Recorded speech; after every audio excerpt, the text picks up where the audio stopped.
And welcome back, guys, to another time and technique video. Today we're going to be making guacamole burgers. So you're going to go ahead and start with 3 corn on the cobs. You're going to just put them in a 375 degree oven for at least 30 minutes. Then you're going to go ahead and cut half a white onion. Make sure that is a small dice cut. Yes, a small dice cut is preferred for guacamole. Then as soon as we get this cut, we're going to go ahead and cut 2 Roma tomatoes. Yes, 2 Roma tomatoes. I prefer Roma tomatoes, it's just a texture thing, but any tomato works perfectly in guacamole. But if you're truly a tomato lover like myself, I would go ahead and get some heirloom tomatoes. They have an extremely intense flavor and texture. They're beautiful in salads and beautiful in mostly anything. It's a very, very beautiful color. They range from yellow, purple, dark reds. It's amazing. Next, we're going to go ahead and chop about 1 cup of cilantro, very finely minced. And the fun fact about cilantro, about 17% of the world actually tastes cilantro as soap. It's actually a genetic thing that runs in your bloodline, and you can actually be passed down through generation. So if you ever wondered why you don't like cilantro, you might want to find out if you possibly have that genetic. It's a pretty cool thing.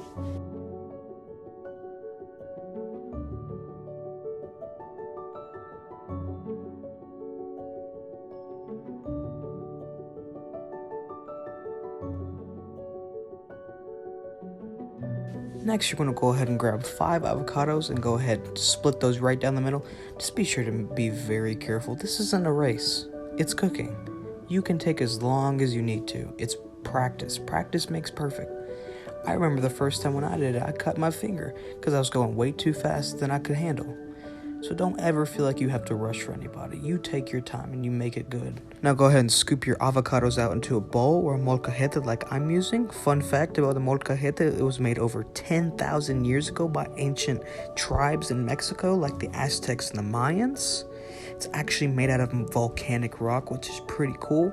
You're going to go ahead and just add all your herbs and your spices, your salt and pepper, your lime juice, your onions, your cilantro, and go ahead and mix them all up together. Make sure they're all coming together. Maybe even taste it to make sure it's tasting alright. Add some salt if needed. Then we're going to go ahead and make a basic crema. We're actually going to be making this out of chipotle peppers and ancho chili peppers. So you're going to want to go ahead and rehydrate those in some hot water. Then you're going to add some sour cream and your peppers to a NutriBullet or a blender. Then you're going to want to go ahead and add 1 teaspoon of smoked paprika, 1 teaspoon of garlic powder, and then you're going to go ahead and blitz that in your blender or NutriBullet like I'm using. Then when you're going to go ahead and go outside while it's raining like I did and have a trouble lighting your fires, you're going to want to pull out your torch like I did and then just light them suckers up and watch them go. Go ahead and just build a chimney like we did making our ribs. Then we're just going to let that fire build and we're just going to pull out those hot coals. Then just add on your patties and just cook them until they're ready. That's pretty much it.